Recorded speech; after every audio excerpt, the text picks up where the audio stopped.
तो हमने जो है बेटा प्लाज्मा फिज़िक्स के स्टार्ट किया थे लेक्चर, और जिसके अंदर हमने फर्स्ट चैप्टर कंप्लीट करने के बाद सेकंड चैप्टर जो है उसको स्टार्ट किया था।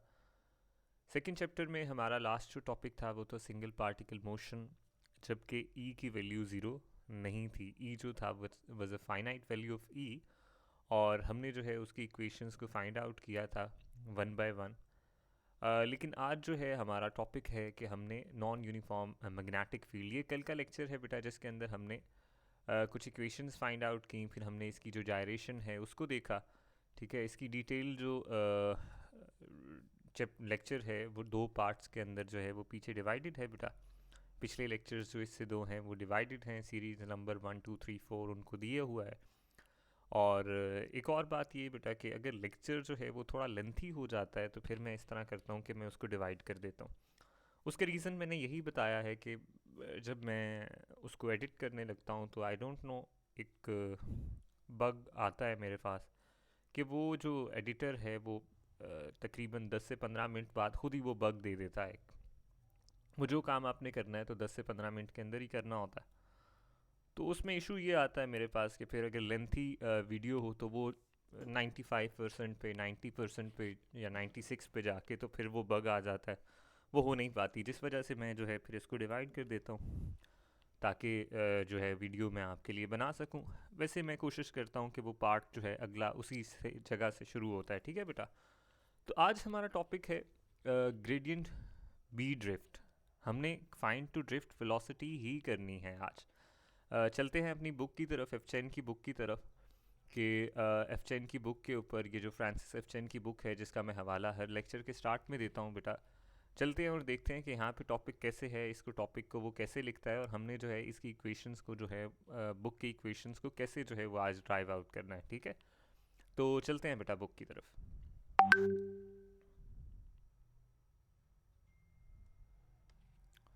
तो हम अपनी बुक की तरफ आ गए हैं बेटा, और बुक के ऊपर ये हमारा 2.3 जो टॉपिक है, टॉपिक नंबर 2.3, अगर आप इसको मैं जूम इन करूँ बेटा तो ये आप देख सकते हैं कि non uniform magnetic field, B means magnetic field.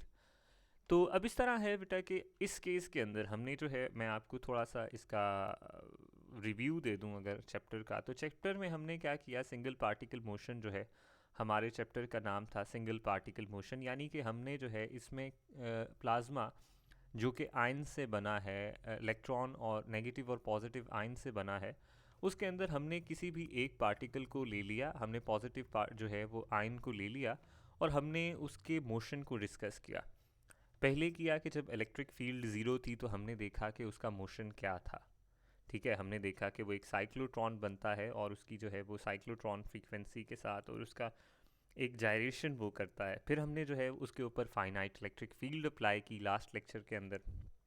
तो हमने देखा कि रिज़ल्ट ये आया हमारे पास कि वो जो जायरेशन और वो जो हमारे पास इस तरह से जो साइक्लोट्रॉन बनता है बी एक्सिस के अलॉन्ग, ये जो जी एक्सिस है बी डायरेक्शन में, बी ऑफ जी के अंदर, तो वो थोड़ा सा स्लैंटेड होता है। ये स्लैंटेड हेलिक्स हमने देखा लास्ट लेक्चर के अंदर। लेकिन आज जो है हम देखेंगे कि जब हम मैग्नेटिक फील्ड अप्लाई करते हैं, when we apply magnetic field on on this electric on this charge, ठीक है, जब हम जिस इस प्लाज्मा के इस पार्टिकल के ऊपर जब मैग्नेटिक फील्ड अप्लाई करते हैं, और वो मैग्नेटिक फील्ड नॉन यूनिफॉर्म है, वो मैग्नेटिक फील्ड जो है वो वेरी करती है, चेंज करती है। ठीक है, तो तब जो है वो प्लाज्मा के जो ये पार्टिकल है उसके ऊपर क्या फ़र्क पड़ता है। ठीक है, और हमारे पास जो प्लाज्मा की ड्रिफ्ट वेलोसिटी आती है एट द एंड के ऊपर, ये वाली बी डेल ऑफ बी जो है, ठीक है, ये क्योंकि डेल बी के साथ जो है वो चेंज होती है, क्योंकि चेंजिंग जो है वो वेलोसिटी है। और ये जो ये देखें आप यहाँ पे, अगर we del B is called the grad B. ठीक है, ग्रेडियंट ये है ना, ग्रेडियंट जो है वो ग्रेडियंट ऑफ बी की साथ जो है वो ड्रिफ्ट वेलोसिटी ये है। ग्रेडियंट क्या है, ग्रेडियंट के साथ ये कैसे मूव करती है बेटा, वो हम डिस्कस करते हैं। तो चलते हैं अपने टॉपिक को जो है उसका बाकायदगी से आगाज़ करते हैं। लेकिन इससे पहले आपको ये चीज़ें समझानी थोड़ी ज़रूरी थी आके, ताकि जो है वो आप चीज़ों को लेके चल सकें। तो चलते हैं बेटा अपनी स्लाइड्स की तरफ वापस, और समझते हैं कि ये जो ग्रेडियंट ऑफ बी है और ये जो नॉन यूनिफॉर्म मैग्नेटिक फील्ड है ये किस तरह से है, कि ये नॉन यूनिफॉर्म मैग्नेटिक फील्ड किस तरह है, यही रही। अब देखिए बेटा, यहाँ पे हम लेते हैं ग्राफ। हमारे पास सबसे पहले we have made a graph है, और इसके अंदर जो है मैं कहता हूँ इसका कलर चेंज करता है, कहाँ से हो रहा है, let me change the colour बेटा। तो इसका कलर यहाँ से आप देखें कि यहाँ पे हमारे पास y एक्सिस है, यहाँ पे हमारे पास x एक्सिस है, और यहाँ पे हमारे पास z एक्सिस है। ठीक है बेटा। अब है क्या कि यहाँ पे हमारी जो मैग्नेटिक फील्ड है वो हमने अप्लाई की थी b ऑफ z एक्सिस के अलॉन्ग। इसी तरह हमारी जो मैग्नेटिक फील्ड थी वो z एक्सिस के अलॉन्ग की थी, और ये था क्या बेटा, आउट टू द पेज। अब आपको पता है बेटा कि ये सिंबल अगर हम करते हैं तो वो इन टू द पेज होता है, कि पेज के अंदर इनवर्ड जो है वो हमारे पास जो है वो मैग्नेटिक फील्ड जा रही है।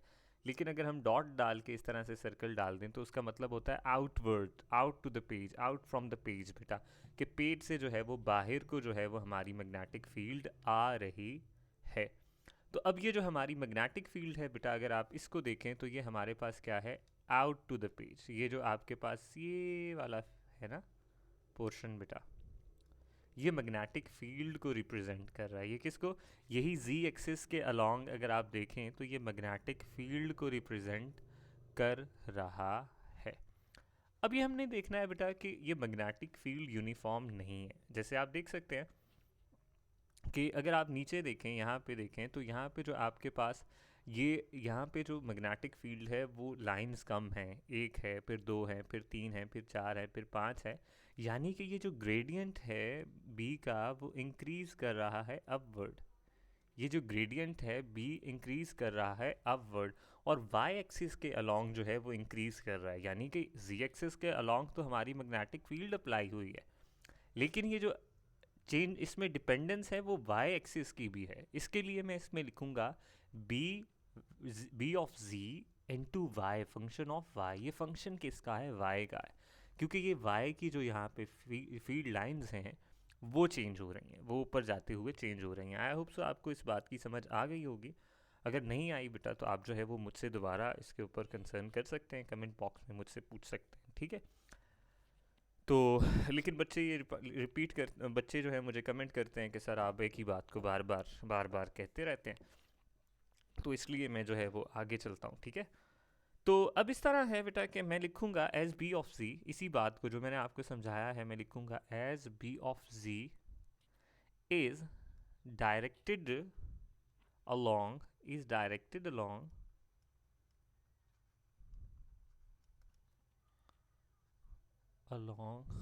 z axis but varies, but the gradient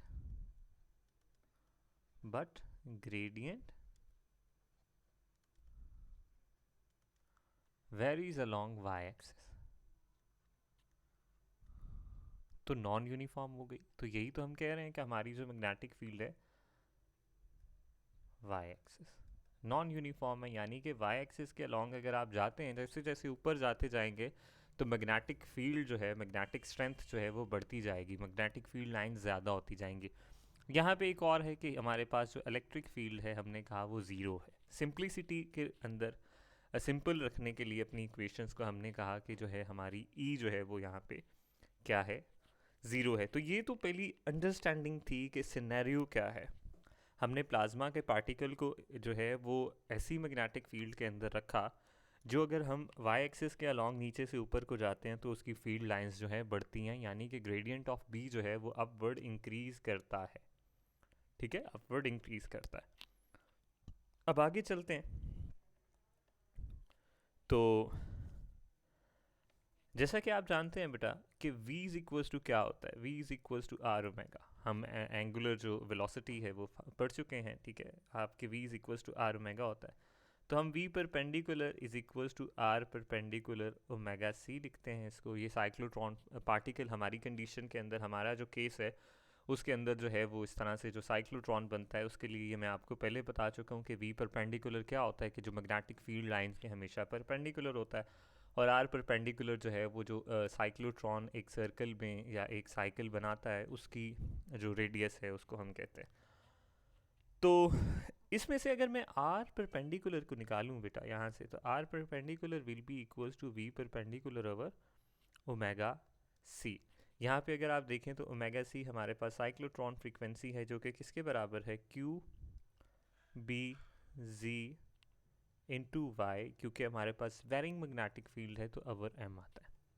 तो इसको मैं अगर यहाँ पे लिखूँ तो ये बराबर होगा, एम जो है वो ऊपर चला जाएगा, ये एम डिनोमिनेटर में है तो एम ऊपर होगा, तो M B perpendicular Q B Z of Y, यानी कि ये जो ग्रेडियंट है बी जी ऑफ वाई, हमारे पास जो एक ग्रेडियंट ये जो वाई की डिपेंडेंस के साथ चेंज होने वाली मैग्नेटिक फील्ड है, इसका इन्वर्स प्रोपोर्शन है आर के साथ। इसका क्या है, इन्वर्स प्रोपोर्शन है आर के साथ। अब देखते हैं कि हमारी बुक जो है इस बात को, फ्रांसिस एफ चेन के अंदर जो बुक है वो इसको किस तरह से डायग्राम बना के इसको समझाती है।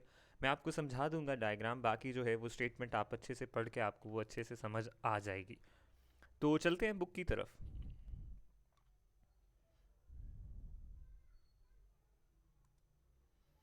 तो ये देखें बेटा, अच्छा ये रही बुक की, कि ऊपर वो कहता है फील्ड लाइंस जो हैं वो ज़्यादा करीब हैं, अगर आप मैग्नेटिक फील्ड डेंसिटी को देखें तो वो जो है वो ज़्यादा आएगी नीचे की रिस्पेक्ट, ठीक है। और ये जो है हमारा डेल बी है इंक्रीज़ कर रहा है अपवर्ड, ये और ये हमारे वो एक्सेस उसने बता दिए। अब वो कहता है कि जब आपकी जहाँ पे फील्ड लाइन जो है वो कम होगी, वहाँ पे जो है आपके पास रेडियस जो है, जहाँ पे फील्ड लाइन ज़्यादा होंगी वहाँ पे जो हमारा रेडियस है वो कम बनेगा, रेडियस जो है हमारा वो कम बनेगा। और जहाँ पे हमारे पास क्या है, जो जो फील्ड लाइंस हैं, जो हमारी फील्ड लाइंस हैं, अगर मैं आपको इक्वेशंस के थ्रू दिखाऊं तो इक्वेशन में देखें बेटा, यहाँ पे कहाँ गया, ये रही इक्वेशन में अगर आप देखें तो बेटा आप ये देख सकते हैं कि R perpendicular is inversely proportion to B of Z of Y, कि जहाँ पे ग्रेडियंट में यहाँ पे फील्ड लाइंस कम है तो यहाँ पे रेडियस ज़्यादा होगा साइक्लोट्रॉन का, अगर यहाँ पे देखें तो यहाँ पे रेडियस कम होगा, ठीक है, यहाँ पे रेडियस क्या होगा, कम होगा। तो ये एक पहली चीज़ हमने जो है वो देखी कि मैग्नेटिक चेंजिंग मैग्नेटिक फील्ड में एक तो जो है वो रेडियस के ऊपर जो है वो इफ़ेक्ट होता है कि वो छोटा और बड़ा हो जाता है, ठीक है। वो जो साइक्लोट्रॉन के जो एक मूवमेंट है, वो जो सर्कल हैं वो छोटे बड़े हो जाते हैं मैग्नेटिक फील्ड स्ट्रेंथ के साथ।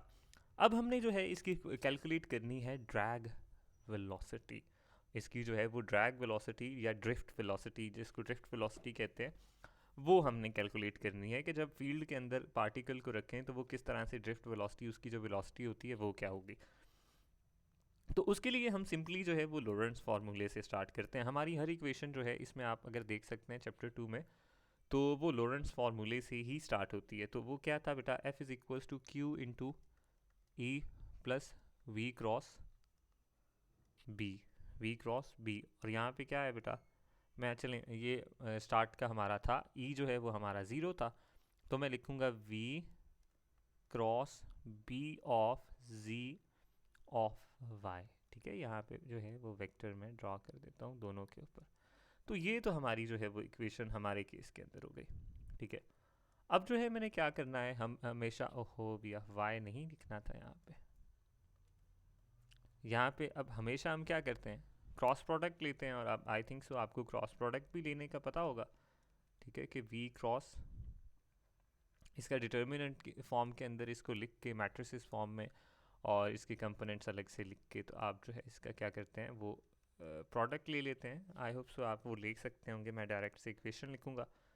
तो V of Y into B of Z into Y, और ये जो पूरा आप कह लें फैक्टर था वो आई यूनिट वेक्टर के साथ था, और minus V of X B of C और वाई जे यूनिट वेक्टर के साथ और ज़ीरो के साथ जो है वो, ये हमारी इक्वेशन जो है आप सिंपली कहें कि उसी तरह से आई है सिंपल, लेकिन यहाँ पे बस जो है वो हमने फंक्शन ऑफ वाई जो है वो ऐड किया है। लास्ट जो हमने की वो बिल्कुल इसी तरह से थी। तो यहाँ से अगर मैं आपको f की वैल्यू फाइंड करके बताऊँ, यहाँ पे मैं आगे से अगर f की वैल्यू के अंदर पुट कर दूँ, इस ऊपर वाली इक्वेशन के अंदर मैं पुट करूँ, इसको मैं नाम दे दूँ इक्वेशन नंबर ए का, तो from equation A f will be equals to बेटा होगा q into v of y p of z of y I unit vector minus v of x b of z of y unit vector और साथ j, यही होगा, और zero. ये हमारा क्या आ जाएगा, हमारे पास जो है वो आप कहें तो आ जाएगी इक्वेशन, ये जो इक्वेशन ए थी मॉडिफाई होकर ये इस तरह से आ जाएगी। अब हम इसको क्या करेंगे, x और y कंपोनेंट्स के अंदर लिखेंगे, और x y कंपोनेंट के अंदर लिखने के बाद जो है वो i j k को जो है वो कंपेयर करेंगे। तो मैं इसको वो स्टेप जो है वो थोड़ा सा डायरेक्ट करके लिखता हूँ। तो एफ एक्स जो है वो हमारे पास आएगा आई वाले कंपोनेंट के साथ, तो वो आएगा Q Y B of Z Y. ठीक है, मैं थोड़ा सा आपके ऊपर जो है वो बिलीव कर रहा हूँ कि आप जो है वो कर लेंगे खुद से। इसको बस एफ एक्स को एफ वाई और एफ जी जो है उसको अलग अलग लिखना है, और आई जे के कंपोनेंट्स को आपस में कंपेयर करना है। अगर आप लास्ट मेरे लेक्चर्स जो हैं वो लेते आ रहे हैं बेटा, तो आपके लिए ये मसला नहीं होगा। Q B X B of Z of Y, और हमारे पास वो जो दूसरा आता है वो ज़ीरो आ जाता है, वो उसको लिखने की ज़रूरत नहीं है। एफ ऑफ जी जो है वो हमारे पास बेटा क्या आता है, ज़ीरो आता है। तो मेन जो हमारी दो इक्वेशंस हमने यहाँ से ड्राइव की वो तो ये हो गई, ठीक है, वो क्या हो गई बेटा, ये। अब हमारे पास बात करते हैं, इसको सबसे पहले इक्वेशन 1 और 2 का नाम दे दें। तो अब जो है हमने लिखा कि F of B of C, next slide पे चलते हैं, तो हम लिखते हैं कि F of B of Z जो है वो फंक्शन ऑफ वाई है। तो अब ये वेरी कर रहा है वाई की रिस्पेक्ट से, तो यानी कि इसके अंदर जो चेंजिंग है हमने उसको कैलकुलेट करना है। तो इसके लिए मैं इसको कहता हूँ कि ये जो फंक्शन है बी ऑफ जी, इसकी कुछ इनिशियल वैल्यू थी जहाँ से स्टार्ट हुआ। फॉर एग्जांपल मैं आपको डायग्राम से समझाऊँ, तो ये इसकी एक इनिशियल वैल्यू थी, और करते करते ये ऊपर जो है, ऊपर की तरफ जो है ये बढ़ता जा रहा है। ऊपर की तरफ क्या होता जा रहा है, ये बढ़ता जा रहा है। अब मैं कहता हूँ कि ज़ीरो पे इसकी कुछ इनिशियल वैल्यू थी, और यहाँ पे जो है वो y को इसकी इंस्टेंटेनियस वैल्यू थी। यहाँ पे y पे इसकी क्या थी, इंस्टेंटेनियस वैल्यू थी। अब मैं यहाँ पे लगाता हूँ Taylor series, by using Taylor series. मैं आपको दिखाता हूँ टेलर सीरीज़ भी क्या है। I missed that Taylor series, मैंने उसका जो है वो पिक्चर तो थी, लेकिन वो मैं यहाँ पे ऐड करके आपको दिखा देता हूँ। अच्छा, अब देखें बेटा कि अगर आप अपनी स्क्रीन के ऊपर देखें तो यहाँ पे ये टेलर सीरीज़ है आपके पास, कि यहाँ पे हमारे केस में ये ज़ीरो है और ये प्लस क्या है, वाई है। ठीक है, एक्स नॉट की जगह ज़ीरो हमने पुट किया है, और कोई इनिशियल वैल्यू आप कह सकते हैं, यहाँ पे बी नॉट कह देते आप। तो वो फंक्शन की ये ओरिजिन वैल्यू है, और ये क्या है, वाई है। अगर आप इसको एक्सपैंड करते हैं तो आपके इस तरह से ये जो है, ये दोनों इसकी फॉर्म्स हैं टेलर सीरीज़ की। इसको अप्लाई करके आप जो है इसको हम जो है वो सॉल्व आउट करेंगे। और देखें बेटा, इस तरह देखें कि ये जो आपका मैंने जो फार्मूला ऊपर लिखा था, उससे अगर आप सीरीज़ को सॉल्व आउट करते हैं तो आपके पास ये टेलर सीरीज़ बनेगी B of Z of Y is equals to B not, जो पहले वाली वैल्यू थी, प्लस, मैं एक दफ़ा लिख लूँ मैं आपके साथ, फिर वो भी दोबारा से आपको दिखा दूंगा, partial B of ji over partial Y, plus आगे फैक्टोरियल के साथ कुछ वैल्यूज़ हैं, ये देखें आप। तो फैक्टोरियल वाली जो वैल्यूज़ हैं यहाँ पे, वो मैं जो है उनको निगलेक्ट कर रहा हूँ, आगे वाली निगलेक्ट कर रहा हूँ। ये सिंपली जो है अगर आप देखें तो इससे मैंने आपको सॉल्व किया। ये टेलर सीरीज़ एक्सप्लेन करना मेरा मकसद नहीं है। तो सिंपली अगर मैं लिखूँ तो B of Z of Y हमारे पास उसकी क्या वैल्यू आई है बेटा, तो उसकी वैल्यू हमारे पास आई है B not plus Y partial B of ji over partial Y. ठीक है, कि ये जो है वो वाई की रिस्पेक्ट से जो बी जी चेंज हो रहा है, हमने उस इसको जो है वो टू वैल्यूज़ तक जो है इसको देखा, और ये हमने कहा कि इसकी ये जो है वो हमारे पास क्या आ गई हैं, वैल्यूज़ आ गई हैं। अब ये जो हमारे पास वैल्यूज़ हैं बी जी ऑफ वाई की, हमने इक्वेशन 1 और 2 के अंदर पुट करनी है। यहाँ पे इस जगह पे जो है इनको पुट कर देना है। तो एफ ऑफ एक्स की जगह अगर मैं पुट करता हूँ, अगर मैं एफ ऑफ एक्स की जगह पुट करता हूँ बेटा, इधर यहाँ पे देखें तो हमारे पास आएगा F of X will be equals to Q V Y B naught, Q V Y B not plus Y partial B of C over partial Y. और एफ ऑफ एक्स की जगह मैं पुट करता हूँ तो हमारे पास minus Q V X B not plus Y B of ji over partial Y. इसी तरह ये दो हमने जो है वो इक्वेशंस जो हैं वो यहाँ पे पुट कर दी हैं। तो हमारे पास अब ये इक्वेशंस बन गई हैं। ठीक है बेटा। तो नेक्स्ट इसको क्योंकि एडिटिंग के लिए मैंने आपको बताया मसला होता है बेटा, तो इससे आगे जो है वो आप पार्ट 2 के अंदर जो है वो देख सकते हैं।